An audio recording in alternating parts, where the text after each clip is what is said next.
We have apologies from Jonathan Corston, Councillor Thomas, Councillor Gordon Wheeler, Councillor Edvine, and we have Councillor Bird substitute.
Yes, sorry. For confirmation, my name is Mark Surge. I'm the external audit partner at Forbes Mazars, your appointed external auditor.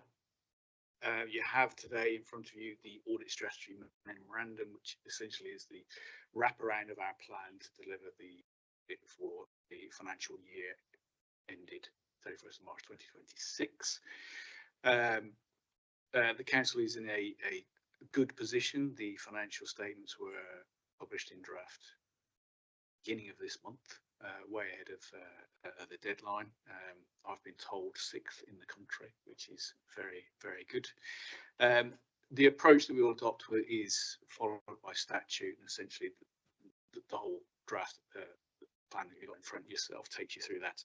What I'd say fundamentally is we are about a third of the way through the audit. The meat really kicks in from 2 weeks' time when we start the on-site field visit. The focus of our work around the financial statements will be fairly routine in nature, in that there are what we call perceived significant risks of misstatement. One of those is around the management override of controls. For clarity, that's not about saying we believe or we know of any fraud or management override. It's about designing appropriate tests to address that underlying risk. The only real change in our approach around the financial statements this year is that there's been an accounting change in the way that land and property is valued. We've engaged with the council throughout the process of them pulling together the accounts. So the next step will be to see how that's gone. The other part of our work outside of the financial statements is a matter called it's colloquially called the value for money arrangements.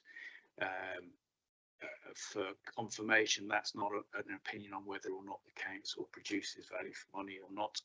It's an assessment of its underpinning arrangements to secure financial sustainability, so the robustness of financial plans.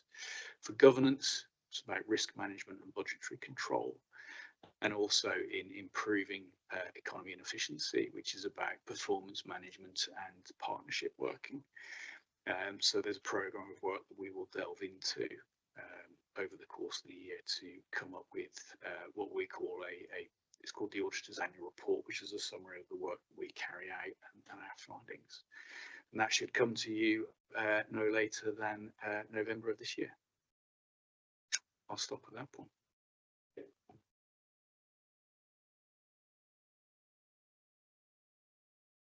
Any questions, anyone?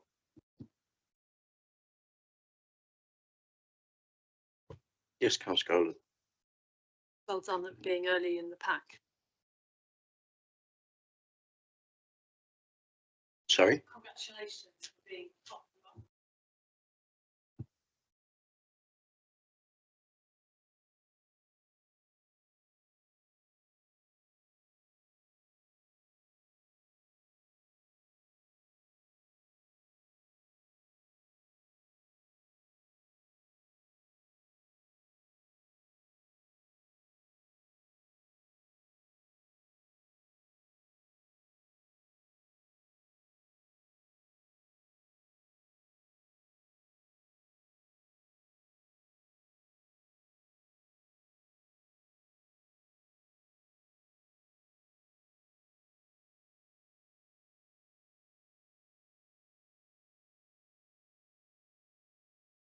Thank you, Chair. So the next 3 agenda items are all with me, so I'll go through them one by one because each of them have a request of the committee. So I'll start on our progress report, which is the first paper. That is a progress report of our last quarter and the audit work we've delivered in the last quarter, and critically, the final reports completed in the last quarter. These are legacy reports from 25/6, and we have started our work on 2026/27 through scoping, field work, and those reports will come to this committee in subsequent committees. So to start on page 55, this shows a table of the 25/26 plan and the opinions for each review.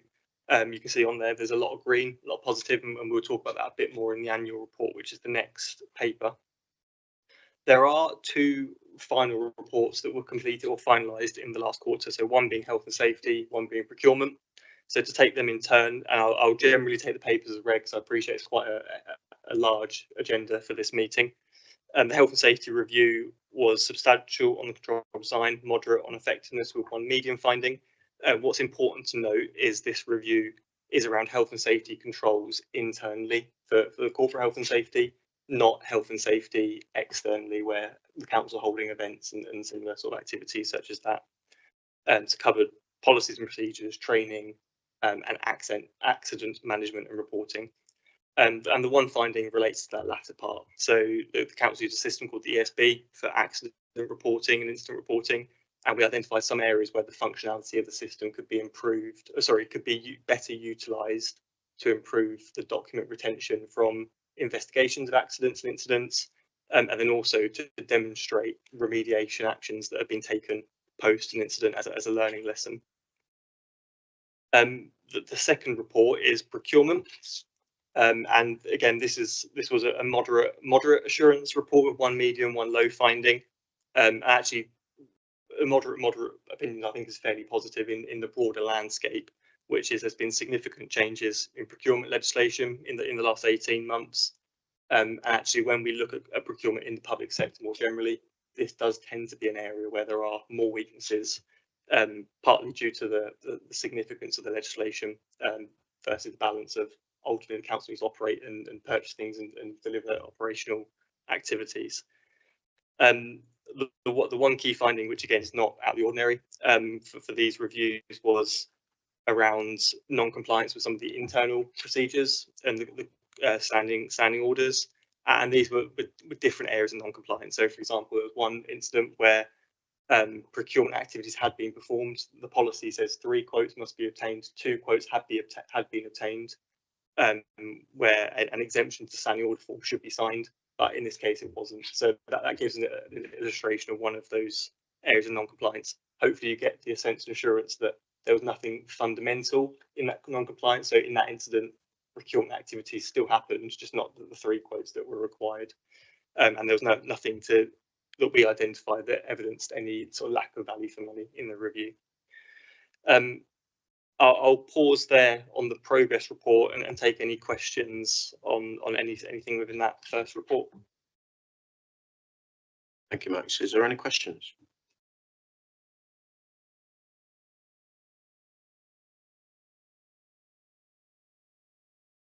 We are quiet tonight, ladies and gentlemen.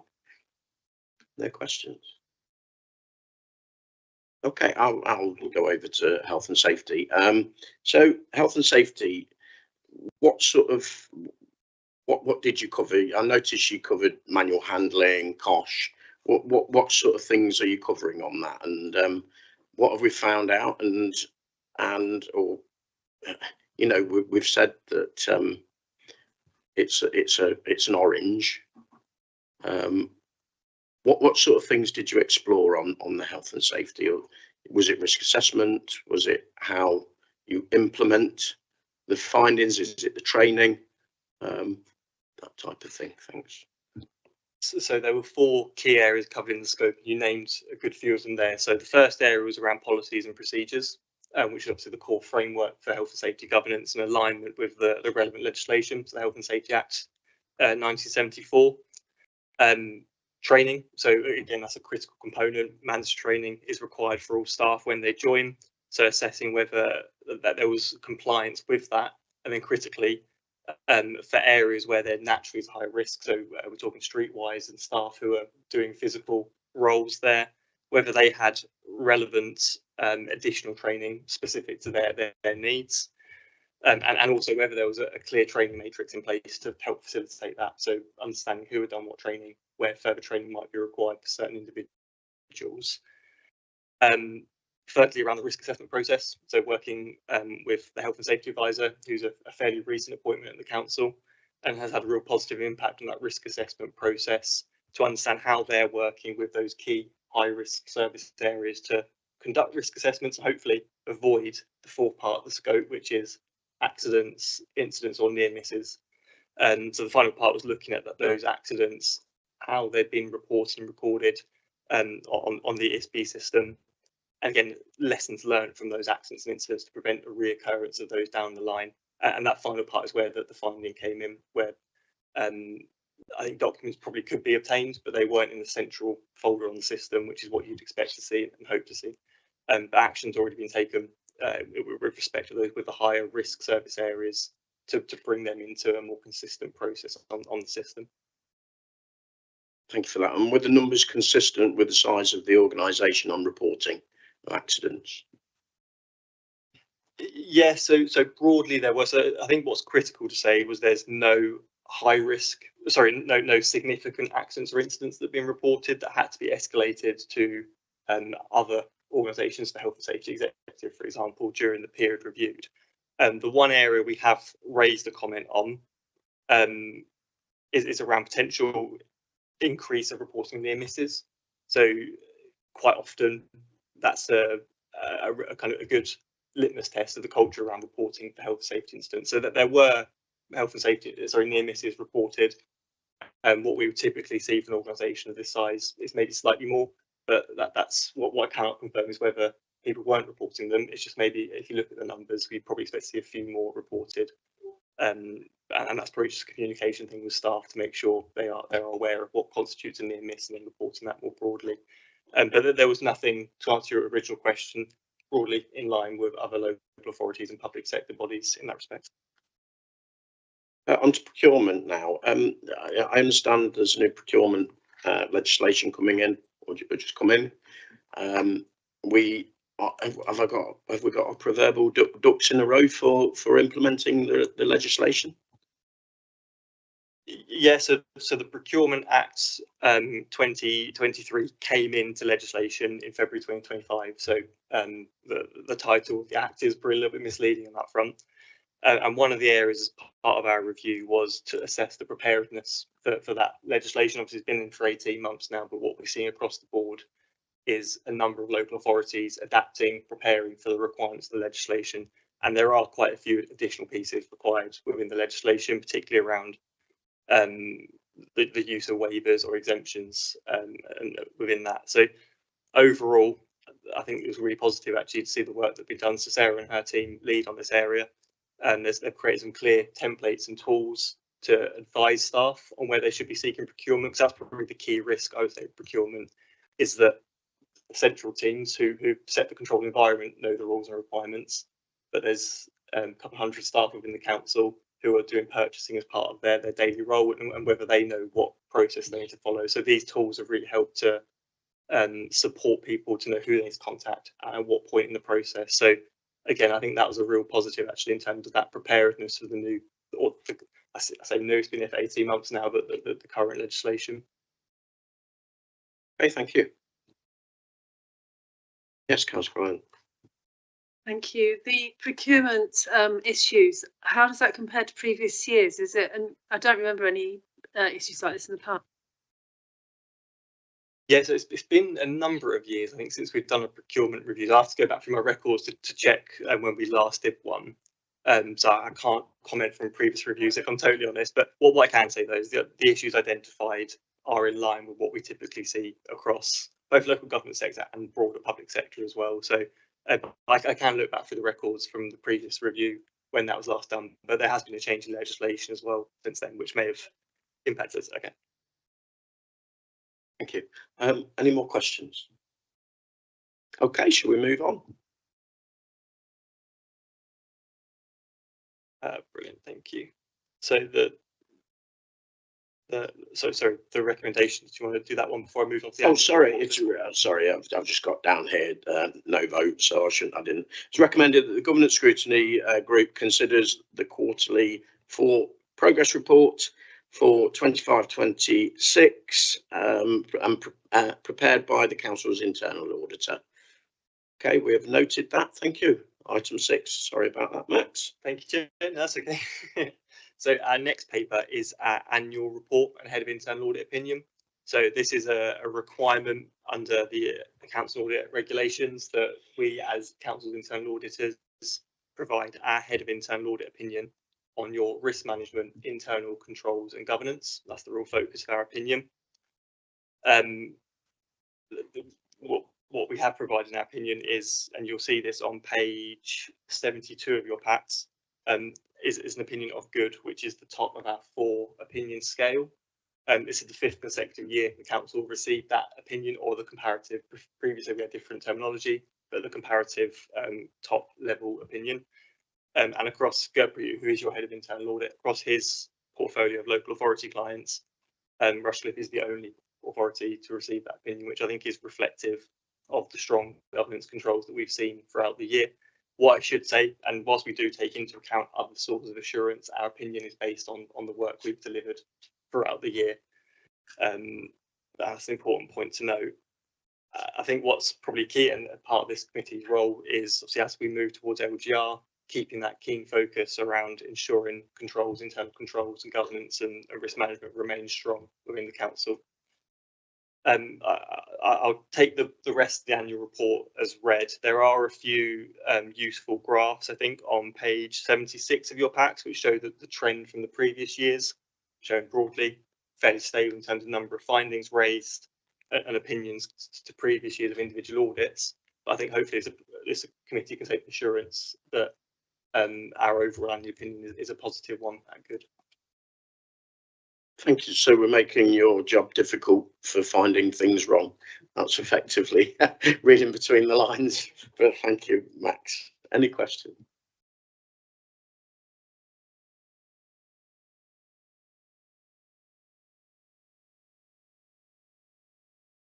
No, okay, thank you.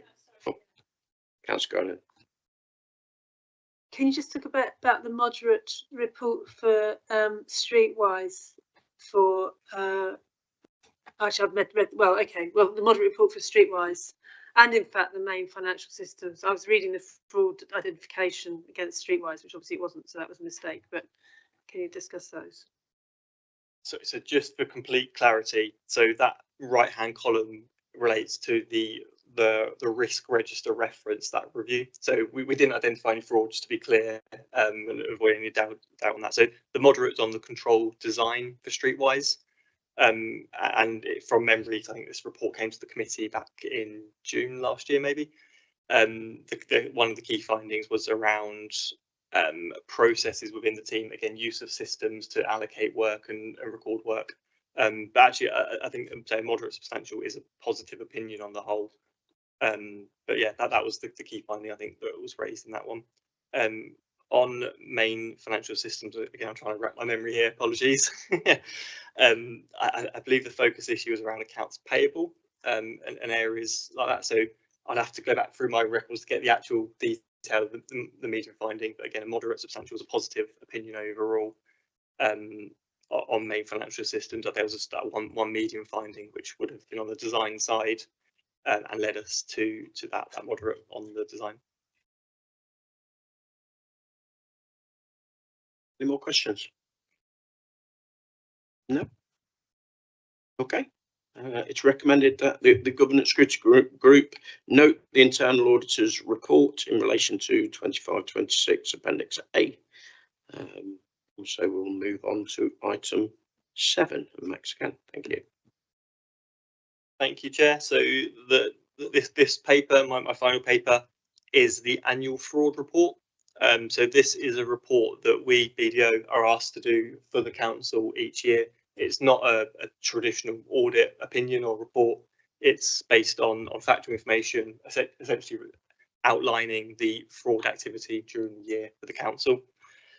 So I'll take the overall paper as read, but pick out probably some of the key points. I think you'll probably be pleased to hear the key point being there's no fraud that we've become aware of during our audits, or that management are aware of during the year. And the council have engaged in the NFI activity, and there's a table on page 89 of your packs which outline housing benefit awards and the value of council tax errors in the last year with respect to that. But I think probably the more important part around fraud is the education piece, how much do people understand and are aware of the indicators of fraud. So we, a colleague of mine and myself, did a training session with the Leadership Forum back in June last year, talking about fraud. And it was a really good discussion actually on some of those key areas to look out for fraud, and importantly how to build a set of controls to prevent and mitigate fraud. One of the recommendations that has been raised, which I think has been accepted, is to broaden some of that training to the wider staff population who may come into contact and need to be aware of some of those fraud indicators through their roles. And I believe an e-learning module is being rolled out more broadly for those staff. But I think it's a positive that we did that session and worked with the leadership team on that area. The other recommendation that was raised was actually testing staff awareness of counter fraud arrangements. So do they know the council's policies? Do they know where they can go to do whistleblowing, for example, if they become aware of something and want to report it anonymously? So I think it's been accepted in the next annual survey. There will be an area or some coverage of fraud awareness within that. So that's the summary of this report. And I'll pause again for any questions from any members. Any questions? I was just going to clarify your point, Max, about the e-learning. So the council's e-learning platform was rolled out to all staff. The bit that is going to be rolled out further is the SIPFA's failure to prevent, which was an update to the legislation. So that is what we're proposing to roll out to wider staff, but they have all seen and all, well, I say all, majority of staff have been on the e-learning course for that. Okay, thank you. Any questions? What's it going? Hi, I'm just going to ask you, the whistleblowing, I think it was 4.19, is it? That there's not been any whistleblowing reported or received in concerns things. So it just goes into a little bit of detail and suggests that we don't know whether it's because people don't know how to whistleblow. I know you just touched on that a little bit there. I was wondering what the council's looking to do to try and encourage people, or at least educate them a bit more as to what the processes are if they are concerned. That was it, really. Yeah, no, thank you. And I'll bring Sarah in for the latter part of the question on the management side. I think just to preset the scene, I think so whistleblowing probably is a key area for staff to use to declare any fraud or potential fraud.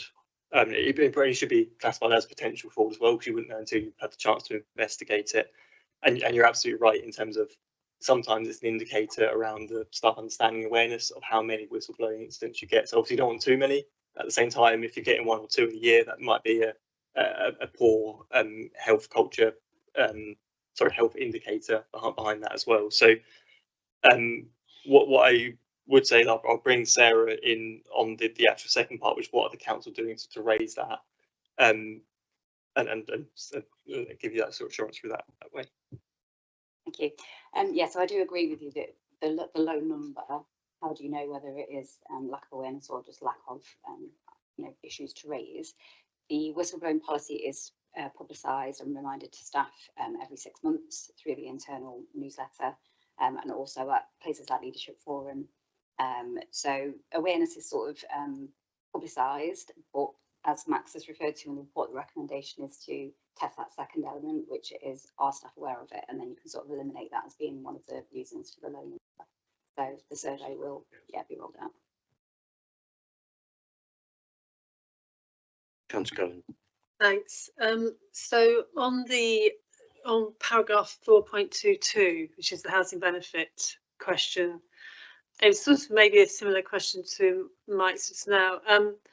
So the number of problems overall, but particularly the council tax errors, seems to be varying considerably and down to 0, which just seems a bit strange. Is that related to the thing above where it says that households were contacted, and then I'm not quite sure if it's council tax errors or council tax errors related to housing benefit. Sorry, so page 89 of the report pack. Yeah, so the table at paragraph 4.22 is relating to housing benefit awards. So the NFI data match just looks at potential cases where we need to review that information. So that final column for 24-25 identified 127, and they were, and of those matches reviewed, there was no errors to be found within them. Okay. I just wonder why there were 922, sorry, 14,000 pounds error 2 years previously. I mean, is it just because it was all sorted out from the previous problems? Yeah, I mean, potentially, I don't know the history behind those cases, but you can see there were 3 errors identified. So those 3 made up that 14,000. Yeah, okay, I see. Yeah, I couldn't quite understand columns, the rows. That makes sense. Yes, thanks. So it's 3 big ones, one then there's none. Yeah, thank you. Any more questions? I've got one observation or ask a question actually. Do we ever do we benchmark from other councils and learn where another council has had quite a serious fraud event, and then we deep dive to see if our processes and systems are robust within this council to avoid a repercussion of that fraud event? So I'll comment probably on the external side, which is where we come into on that. So as part of our internal audit planning, there's always a question around, are there any potential risks of fraud due to known gaps in controls? But also we work across the sector, we see what happens at other authorities, and we apply some of those lessons learned from some of the work there into the council. So actually 2 years ago, we did do a review based on that question around financial systems and potential vulnerabilities to fraud due to access levels and things like that. So we use that source of intelligence to make sure our internal audit plan considers it. And broadly, actually, so that the training we referred to earlier picked up on some of those lessons learned. And actually, it was a really good strategic discussion around looking at incidents that had happened across the sector, public information. So we weren't sharing anything that wasn't known, and having a real good discussion amongst senior leaders around, actually, that's obviously the worst case scenario. How do you avoid that by having a good set of controls in place in the first instance? Because whilst internal audit is a useful source of assurance, quite often it's retrospective. Actually, that was more forward looking and really sharing that message with senior leaders and also operational managers who are often in reality responsible for implementing those controls. So they're the 2 sources we've had internally. So I don't know if you want to add anything further in terms of management information that is shared across. Just to add further to what Max has just said there, obviously we don't wait until we have an audit to implement those learnings.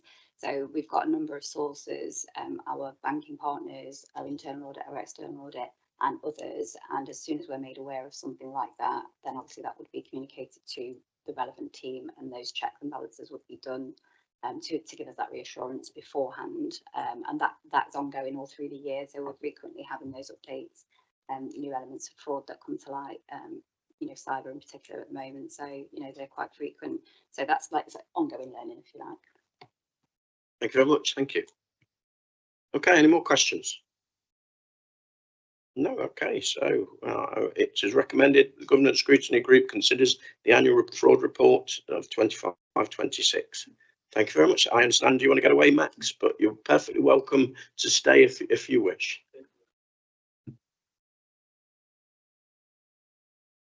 And thank you, Max. Thank you very much for your reports.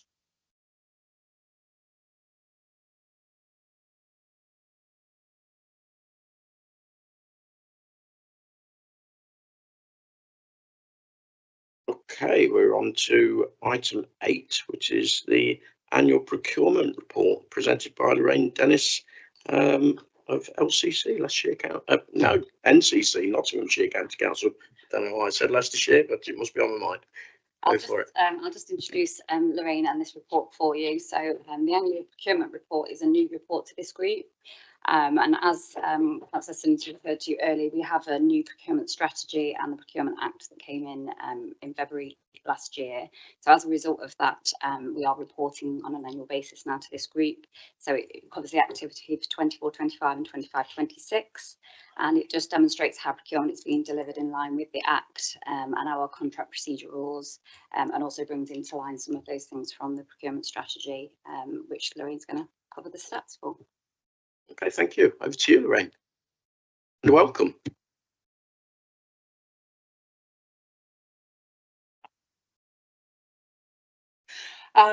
Right, so we've provided a service to Rushcliffe since October 2023 and worked very closely with Sarah and Pete for the last couple of years.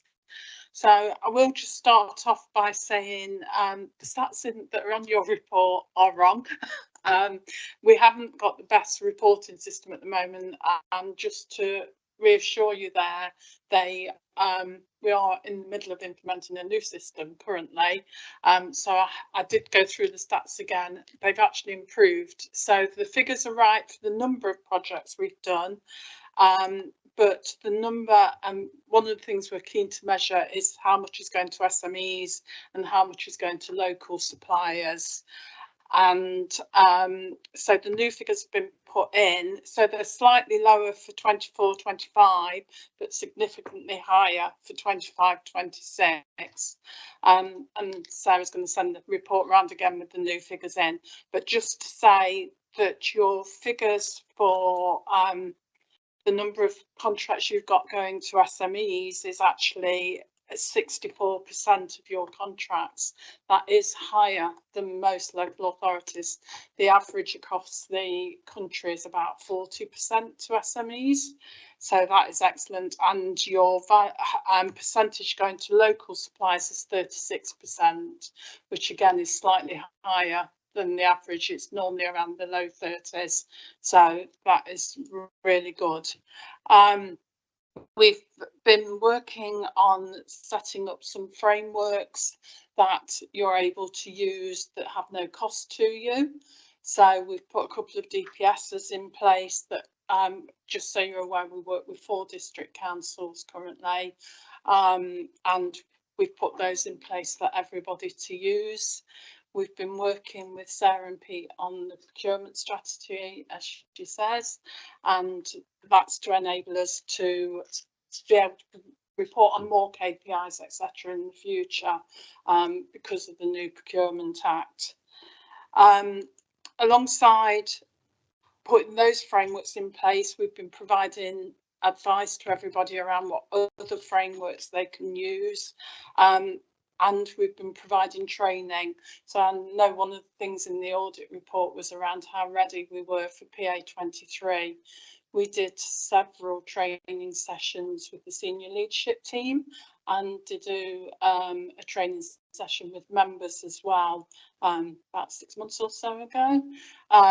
So we have provided that training and that is ongoing as well. So we keep providing that on at least an annual basis, but typically we've been doing it around every 6 months. We've attended the senior leadership team meeting.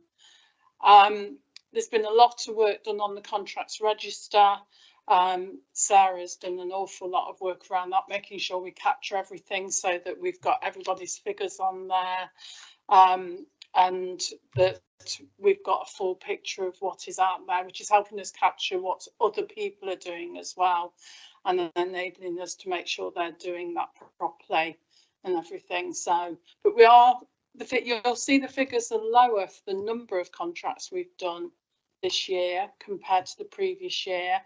But I think that's because when we came on board, we did a lot of contracts that were very close to expiring, or people had got waiting to be procured. So we had a really busy first year, and then this year it has more been about business as usual capital projects, which is why the number is higher, but the number is lower, but the value is higher on what we've done.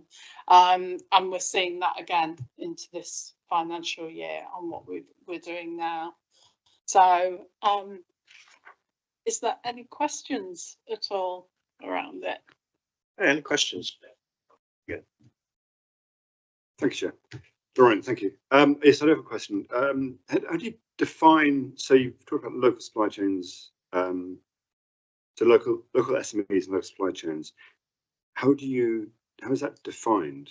Obviously local, I assume, is Rushcliffe within. No, so local is Nottinghamshire. Local's Nottinghamshire, because we can't, as the systems don't allow us to go down as far as Rushcliffe, so we do it by an NG postcode.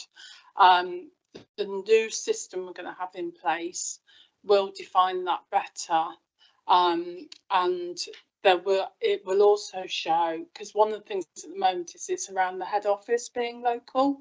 Well, it might well be that somewhere has a head office in London, say, but your contract's actually being supplied from a local office in Nottinghamshire. So the figures will be much clearer. So the fact that you are already showing 64% to SMEs and 30% to local companies is, like I say, is really good, because those figures are probably better than that. So that was the second part of my question, which is,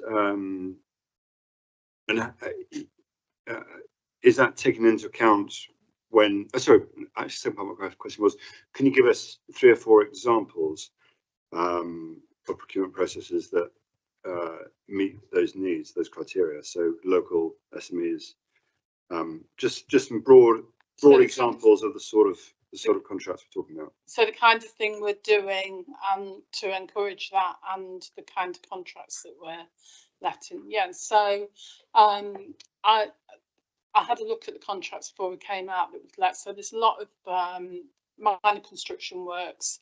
By minor construction, I mean things like car parks, putting floodlights up and things like that. There's also quite a few with some local agencies are used for temporary staff. One of the big ones that's used is around the people who work on the bin lorries, etc. So there's a lot of stuff like that. So it is a lot of minor construction. There's a couple of IT suppliers locally who are used. We hold an annual event which we started last year to talk to local suppliers. We did one last year in Mansfield, which we got 80 suppliers to, and they asked us to do another one. We've got one in a couple of weeks. It's, when I say sold out, obviously we're not charging for it, but all the spaces went within a week. We've got 130 people come into that, and they are nearly all SME and local suppliers. And by local, I do mean Nottinghamshire, because it's people from all the councils we work with. And we have seen a big increase across all those councils in the amount of work going to local suppliers, because we're using our own frameworks for that, which we're making easy for them to get on.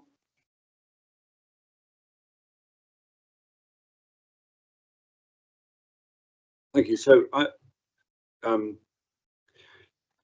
just for greater clarity, so an SME doesn't necessarily mean that it's local, it's just an SME across the country. and local supply chain could be an agency that's national with a local office that is recruiting staff that we're using on a contract basis. Does that characterise it correctly? No, sorry. So you're absolutely right on an SME. That could be anywhere in the country, but local, at the moment, the way we report local means that head office is in Nottinghamshire. So if you're using an agency for staff, for instance, they are based in Nottinghamshire. They won't be a national agency. Thank you. Exactly. Yes, Councillor Gordon.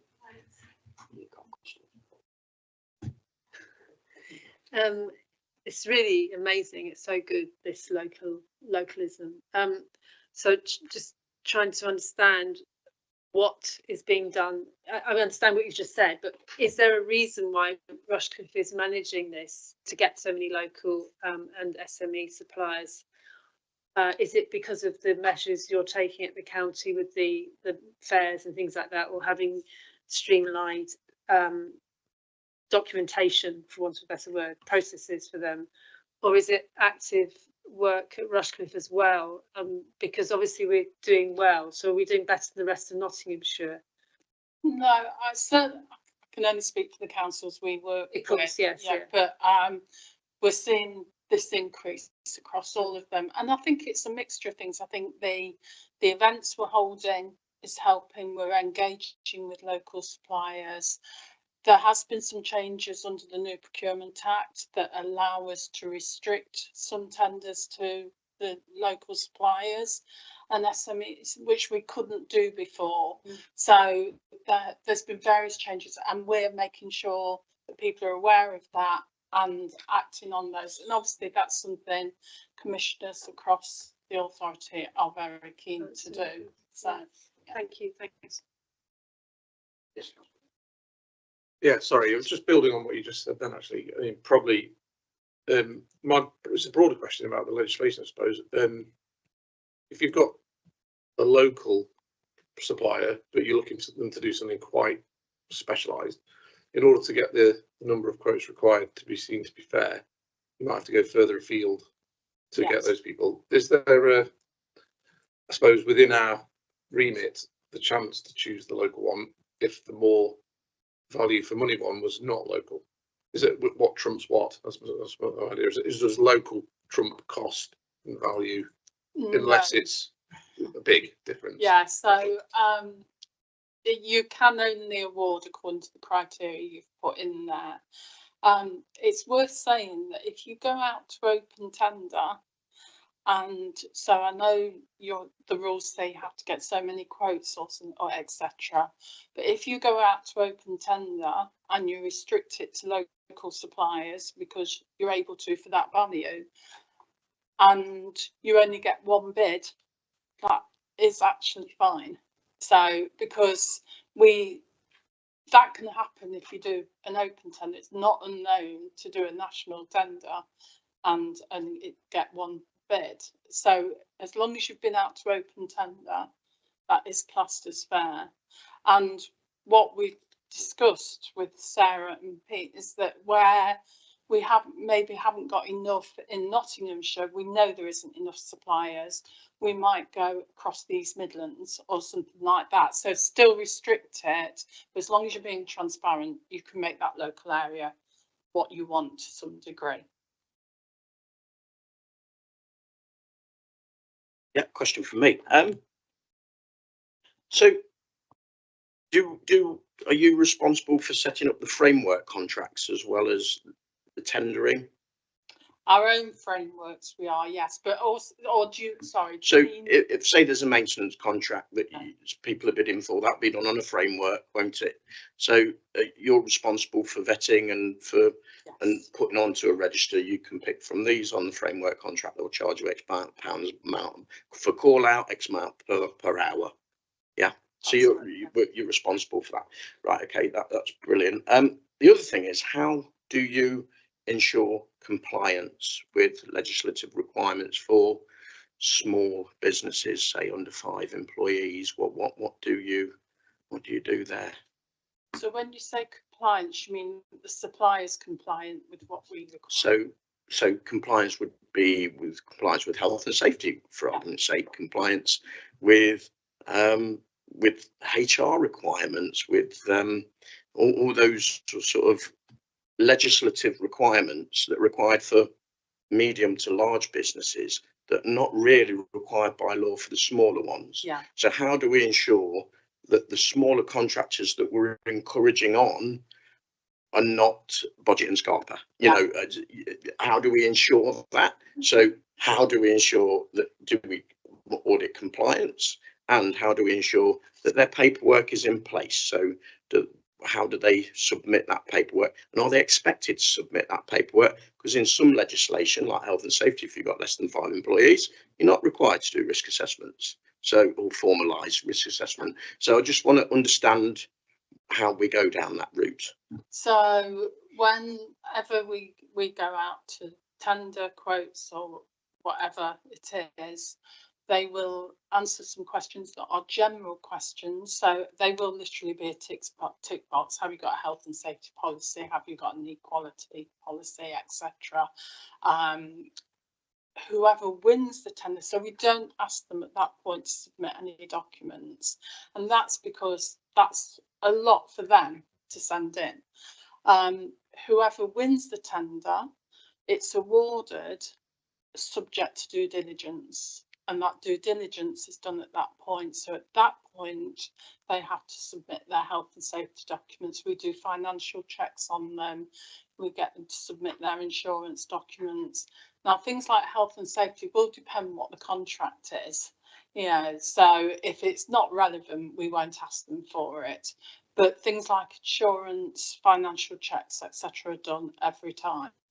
So we do all that. If it's construction, we also have a construction line licence, so we monitor them on there as well, especially the bigger companies. So every time we have a new supplier, we add them to our construction line supplier register. Okay, thank you. Questions? No questions? No? Right, brilliant, thank you. It's recommended that the Governance Scrutiny Group scrutinises the procurement activity and performance for 24, 25, 25, 26. So we've noted it, we've scrutinised it. So thank you very much, Lorraine. You are free to go if you wish to go, or if you wish to stay for this exciting evening, you can stay. Thank you. Do you know what? It's sunny outside. Thank you very much, Lorraine. Nice to meet you. Good evening.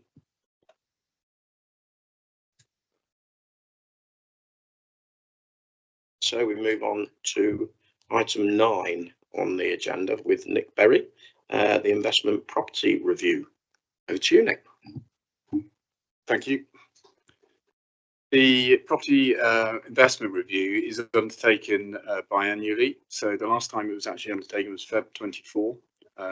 So this is just an update for the last 2 years.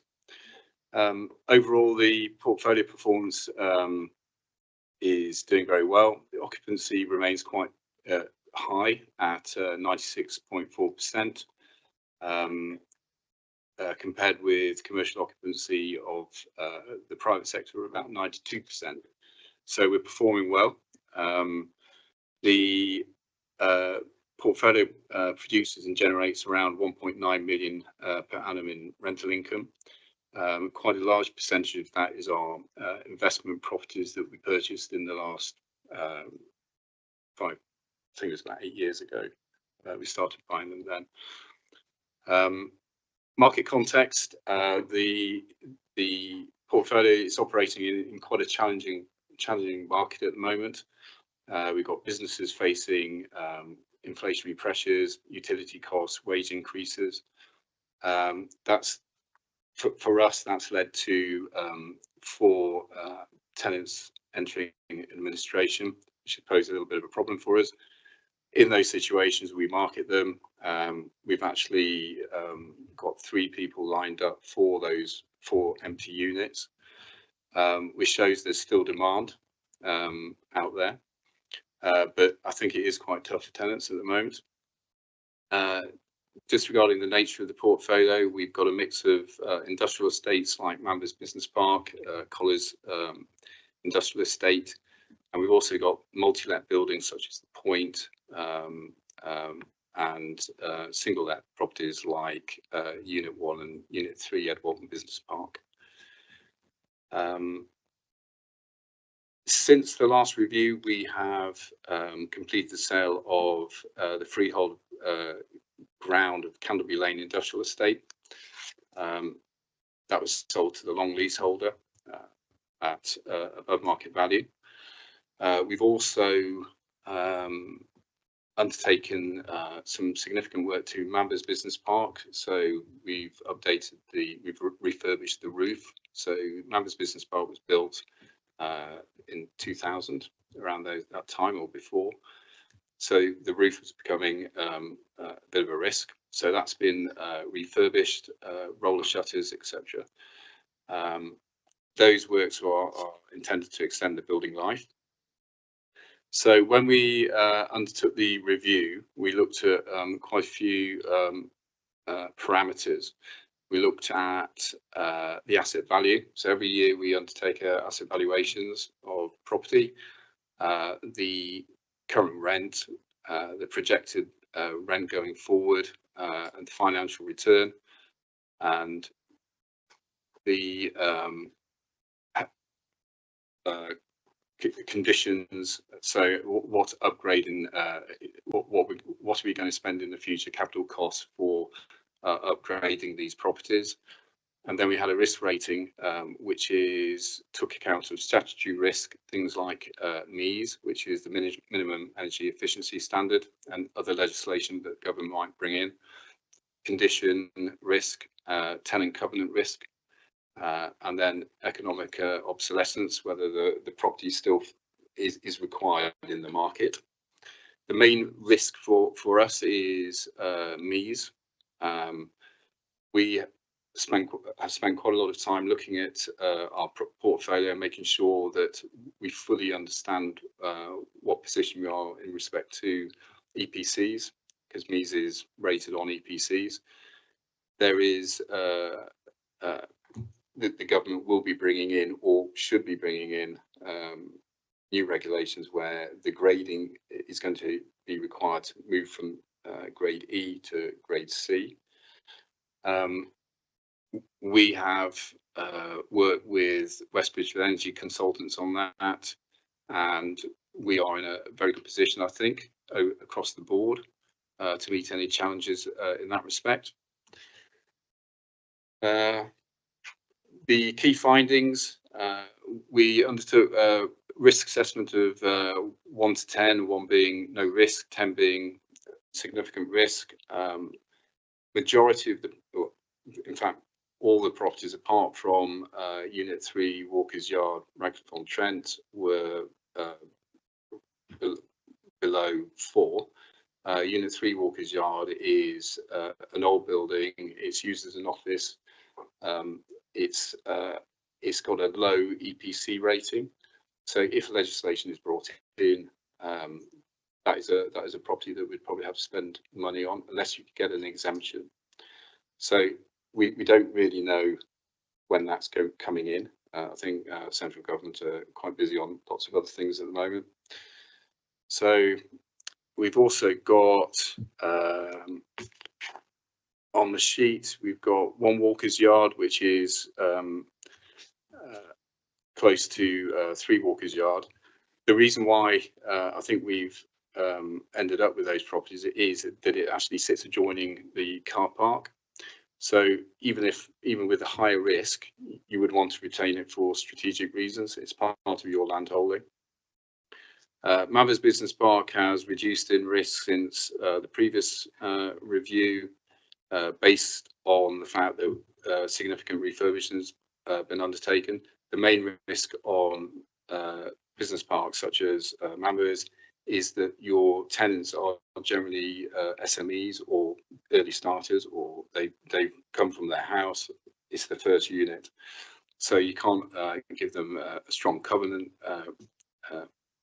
number.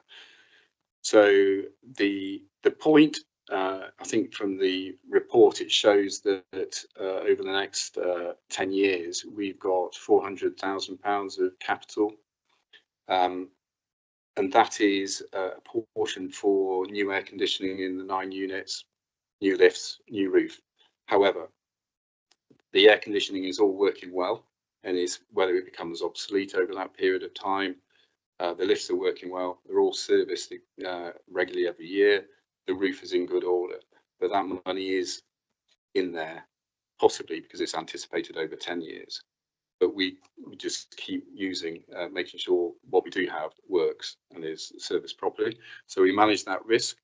Just regarding the point, we bought the point for £2 million in around 2013. Since then, we have generated 3.75 million in rental income over that period. So just a couple of others. Colliers Phase 1 is again industrial estate at 3.25 out of 10 risk. It's EPC grade is C, but the risk, even though it's low, is based on condition. It's 26 years old. Richard Hall is at a 3.25. It's a listed building. But we've also, one of our tenants there went into administration. So the risk is because we've got a vacancy there. But again, with that property, we've got someone ahead of term stage to basically take occupancy of that. So assurance is the portfolio is performing very well. It's producing good income, good returns. There's no immediate risks. There's only Walker's Yard, which is above 5, but we're going to hold on to that for strategic reasons. But we don't just monitor it every 2 years. We continually monitor, and if anything changes, if the market changes, we obviously report to our senior managers, and that's reported to Cabinet and so forth. Would you any questions? Questions? Yes, Councillor Egan. Look, thank you.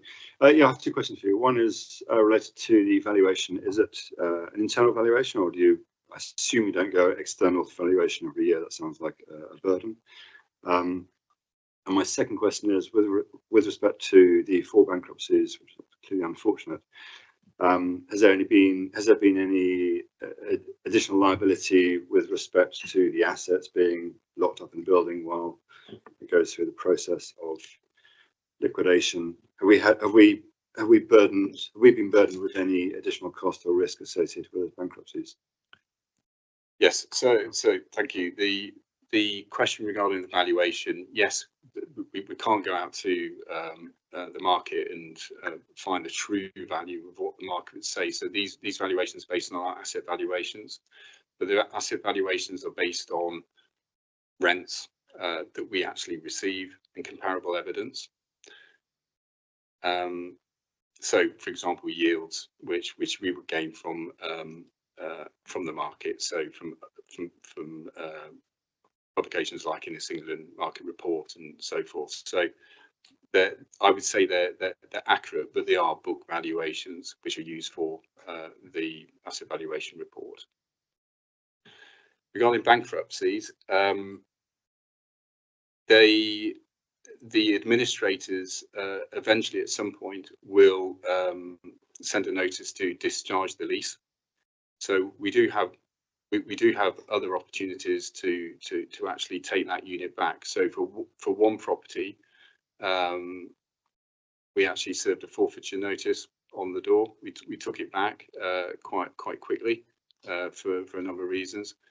But then for other properties, we work with the administrator, and they eventually serve a notice to discharge the lease.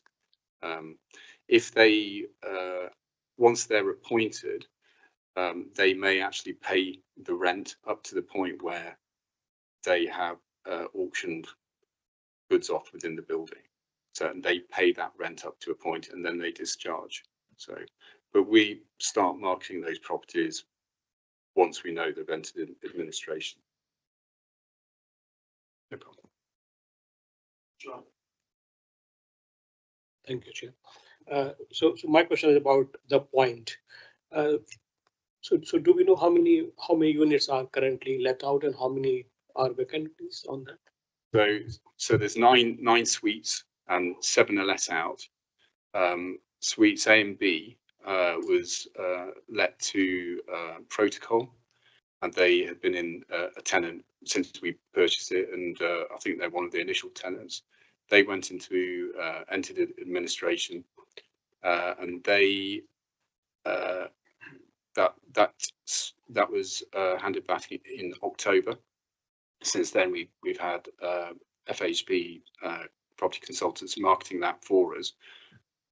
So we have actually got interest in that for both units, so which was quite surprising. But we've actually got a decent offer on the table. We're just going through some of the finer detail on that before those heads of terms are agreed.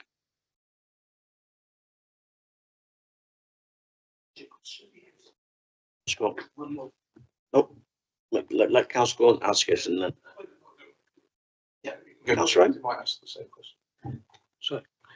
This is about the risk table you have. The first one is about the unit 1, Walker's Yard. Yeah. And that risk is about 6.75. Yeah. Like, even though the yield is quite good, actually 9.9, but why the risk is so high on that? So unit 3, Walker's Yard is Rushcliffe on Trent, we have a Walker's Yard car park. So it's quite a significant car park. And these properties, Unit 1 and Unit 3, are positioned on the side of those. So we hold them. I think we've inherited them over the years. You know, it's not something we've gone out and bought, but we hold them because they're part of a greater strategic land holding. Unit 3 is got a high risk rating because it's got a pretty poor EPC rating. So I think it's D it's D. So if the government do bring in their next tightening of the regulations and bring it to C, that means it falls into that position where we cannot re-let that property unless we meet that grading. So there are ways that you can get around that through exemptions, but an exemption would be you can't make the amount of money that you would put into the building to meet that standard is not payable back in 7 years, or that there's other exemptions. So we're not in that stage yet, so we can't understand the exemptions and how easy it is. So the risk is that we might have to either we might not be able to let it if the tenant left, or we might not be, or we might have to spend a lot of money on it if we can't get an exemption. So that's why that's been highlighted.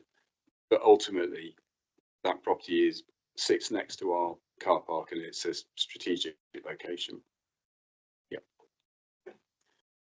Yes. Thank you. Mine's just a broader question again.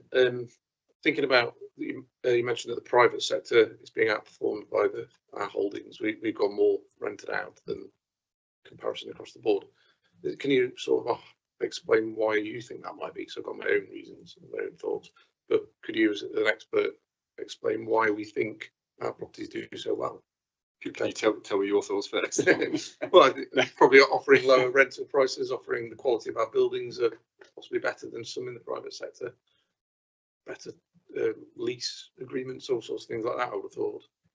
I think the one thing that we really do well are the industrial units, the small offices and so forth. We do these flexible pro-business leases. So if you imagine a small business, if you go, from what I understand, if you go into the private sector, they want you to sign a 2-year or a 3-year lease. You know, so ours are they're 6-year leases with 3-year rent reviews to CPI now, so everybody knows what the rent is, and they're on a rolling 6-monthly break clause. So ultimately, the risk to them is 6 months. So we charge market rate, or some people charge more, but they're pushing it, but we charge market rate, but we are very, very flexible. So, and that's, it's slightly counterintuitive. You think that you should have a higher turnover, but because you attract people in, they tend to stay. So even though they can, you know, serve notice at 6 months, you know, we've got tenants who've been with us for decades. You know, they've just grown, or, you know, so it's, I think I think that's probably one of the main reasons, and the property is good condition.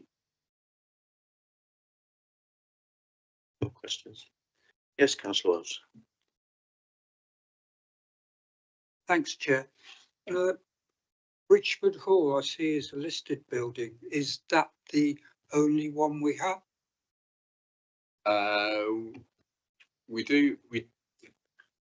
It's the only sort of commercial building that we have, or we use as commercial. We do have, I think we have the barn in Keyworth, which is it's just a barn, and it's let out at no for community users. But that is the only listed building I'm aware of that we have. Yeah. Okay, over to me now. I want to drill down on the asset management plan and the asset management register. I assume we've got them. I noted that you said one of the buildings lifts are coming to its sell by date or use by date, whatever you want to say, and roofs and things. But I didn't understand, are we proactive with our PPMs, and are we proactive with our renewables, you know, our renewing lifts and things, or are we managing obsolescence? Because there's obviously, if we're managing obsolescence with lifts, if a lift fails, it's not an overnight job to get it done. We could have disabled people, for argument's sake, that need access. So I'm just trying to understand, we've made a lot more in rents than what we predicted. So why are we not investing the money in proactive measures to keep our buildings in the manner that Rushcliffe Borough Council is accustomed to? I'm not saying we're not, I'm just asking the question, and I'm just thinking out loud. So over to you.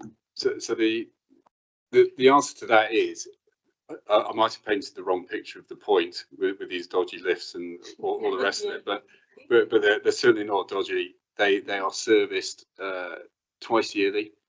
The service contractor basically knows they're in good condition. So yes, it's hit. I think it was built in 2008. So it's at that sort of point. So we're aware of it. So we certainly wouldn't be trying to keep something going just for the sake of it. That's why we've got the capital budget in there. So we do have money available. It's just prudent to have money in for the roof. You know, so roofs have 25-year lives. You know, and there have been issues with the roof in the past, partly due to how they built it, but that's been rectified. So we do go out. So my colleagues in building, I don't, but they tell me that we're all in good shape. So, but we just need it there as a comfort.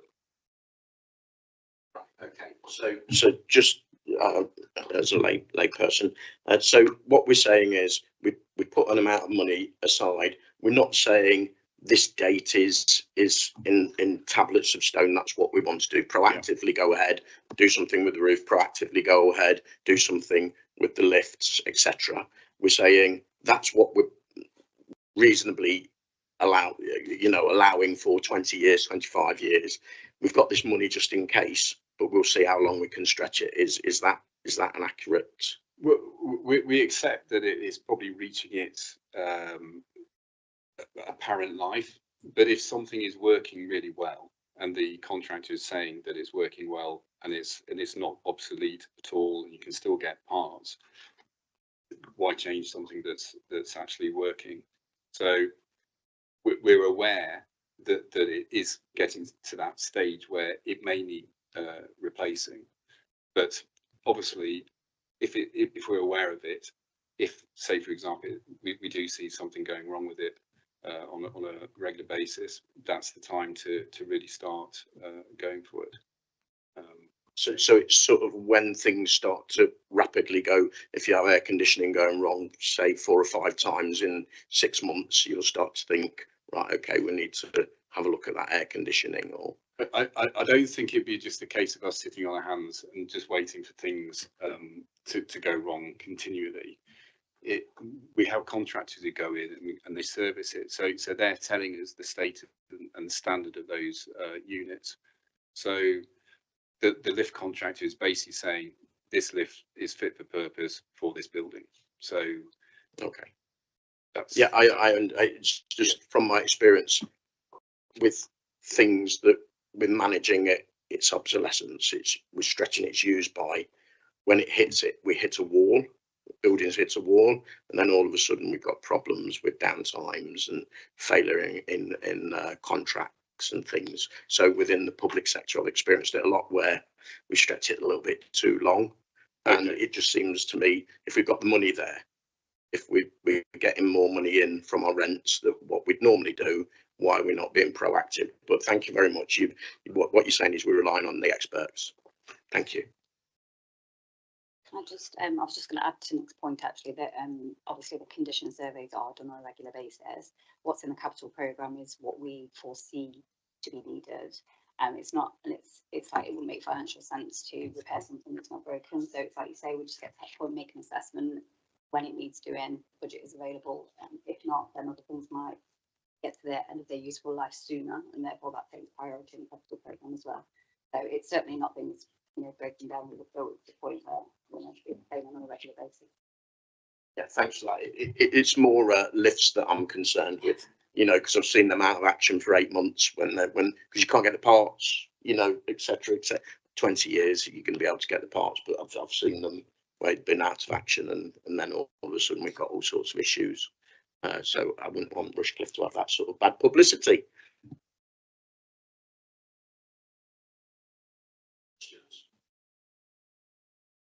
Okay, so it is recommended that the Governance Scrutiny Group undertake to scrutinise the review of the Council's commercial property portfolio. Thank you. I think we've adequately scrutinised it. And Nick, if you want to get your backpack on and get going, then please feel free.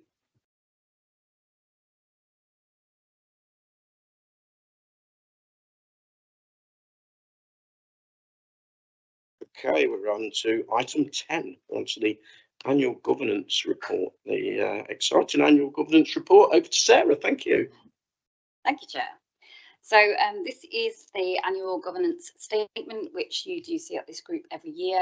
So this is a statutory document that we produce every year, and it usually accompanies the statement of accounts. It comes to this group for approval, but ultimately, until the statement is actually signed off by audit, the annual governance statement can change and will change if necessary. It covers the council's governance arrangements, the risk management and internal control systems, and how that's operated over the year. And obviously your role is to provide independent challenge and oversight of those controls. It includes things like systems and processes, the culture of the organisation, and the values through which it is directed and controlled.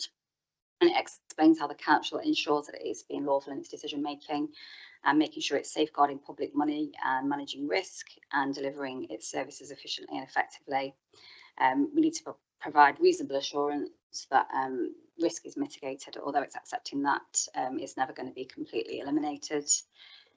In terms of the overall conclusion of the annual governance statement, it's confirmed that the arrangements remain effective with no significant concerns for 25-26.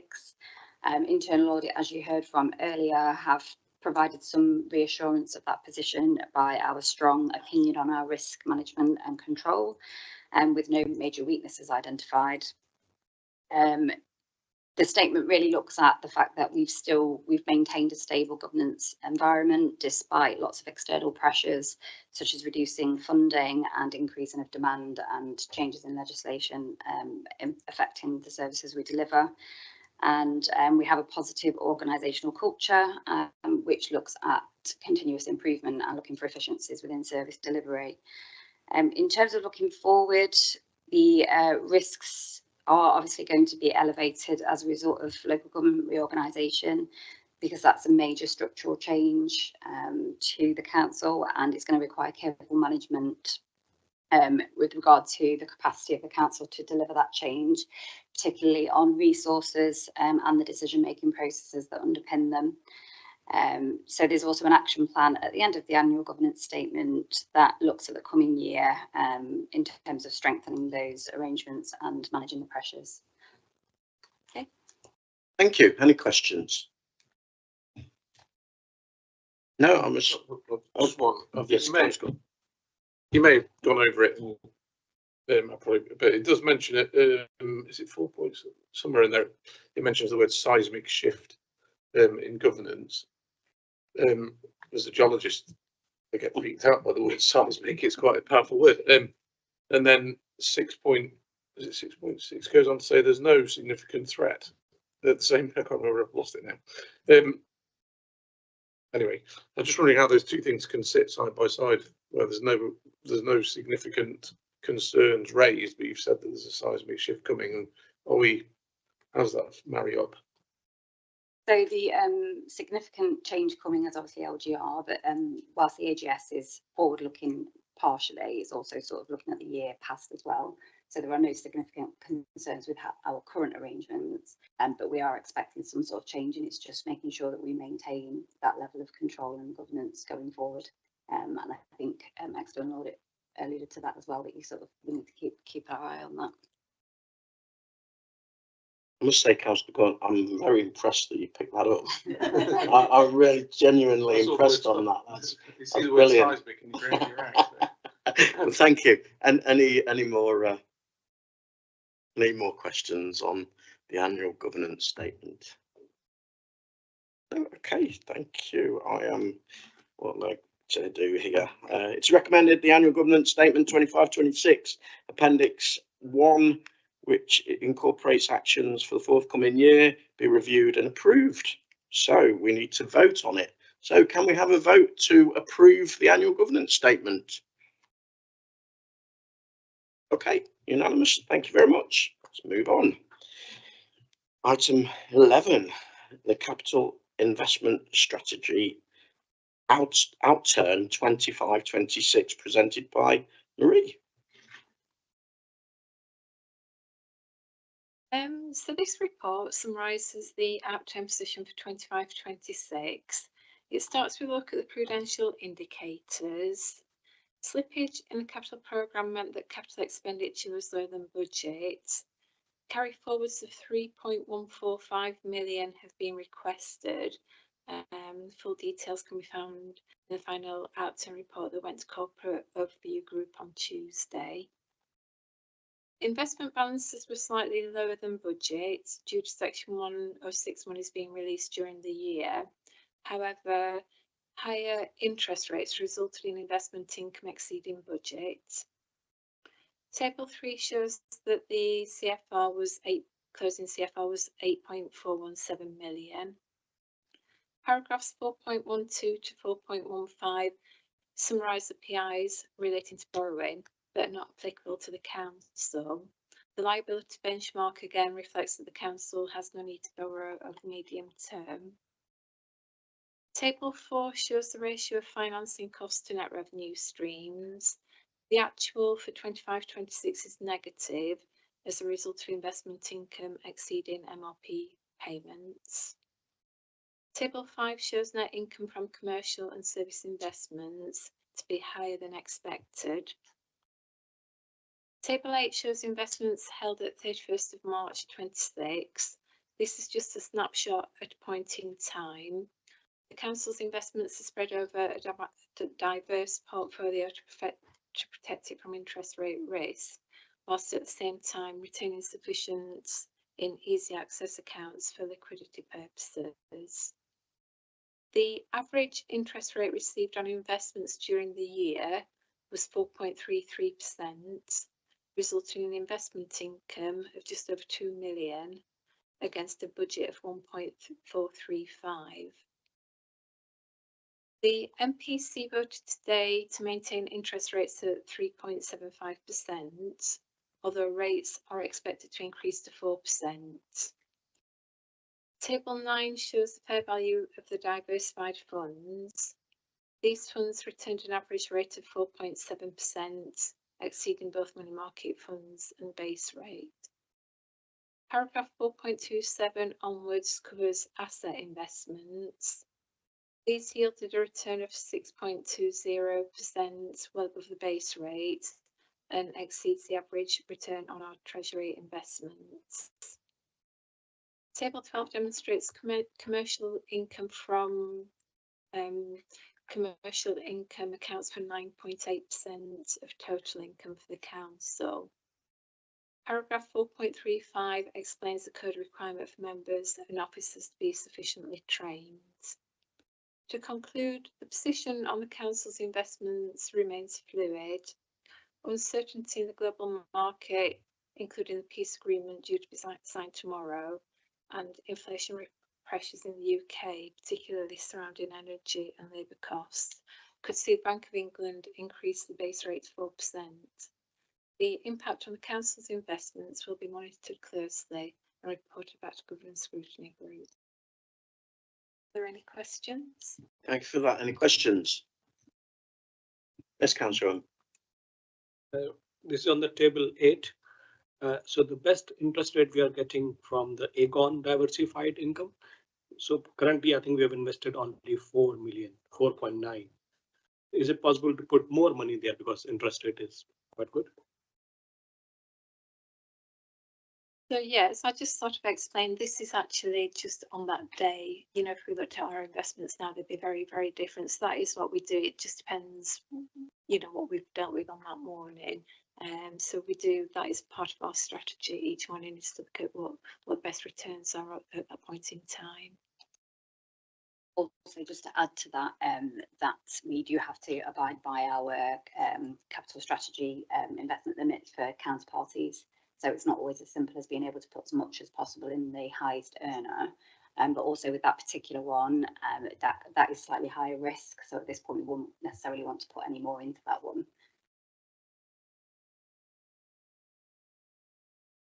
Any more questions? Yes, Councillor Goland. Does it look very I'm sorry, I'm trying to find where the answer's in the sheet. What is the percentage of reserves over turnover? If that's the right question.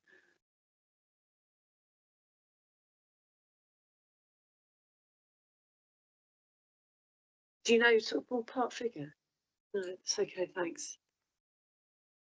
You mean over trying to? I think it's the, you know, what's the annual expenditure of the council per year, or turnover, whatever the word is, and what's the component, what fraction of that is reserves? You know, not what fraction, what are the reserves as a fraction of that? So if like the turnover is 10 million a year, I'm sure it's not, but you know, and your reserves are 1 million.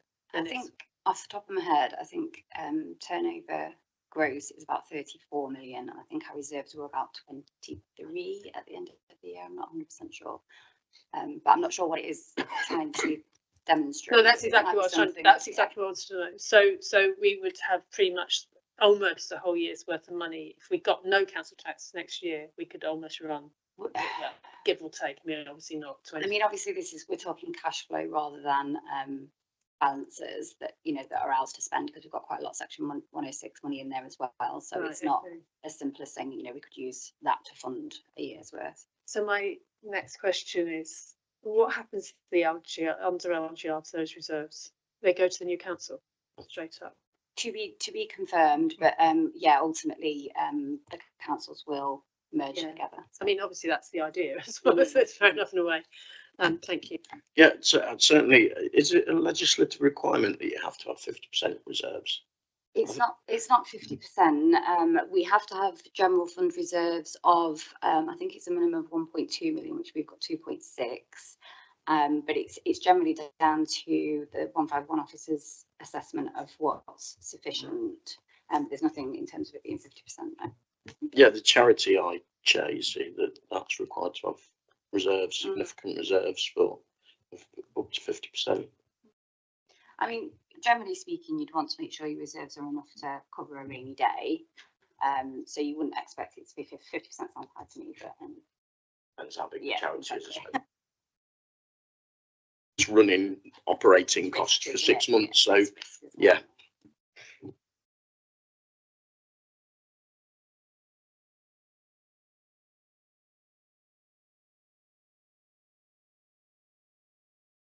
Thanks for that. Any more questions? Okay, so it's recommended the Governance Scrutiny Group consider this and scrutinise the capital investment strategy 25-26, the outturn position. I think we've considered it, and we'll move on to the final sorry, if you wish to leave, then that's up to you, but we're on the final point. I don't think you're presenting the final one, are you? But it's over to Sarah for item 12, which is the work programme. Thank you, Chair. Hopefully this one won't take too long. The next meeting is September. At the moment, there are four items on there. Those of you that are used to this group and what we scrutinise will notice the obvious error that the statement of accounts is missing, along with the annual audit conclusion and the value for money report that Mark mentioned earlier. So those, we're hoping to bring the statement of accounts to the September meeting, and as Mark said earlier in his presentation, that they now have to report by November, even if they've not finished their audit. So we'll be adding those items to the September and November, or possibly September and then moving them to November, depending on when we're ready. But we'll do that. Other than that, if anybody has any questions on what's on the agenda, take them. Any questions? No. I think we're going to be wrapping it up. That's for the amount of things on the agenda, the amount of items, to be wrapping it up at 8:25 is, I'll put it down to the chairing. That's what it must be. It's the dynamic chairing.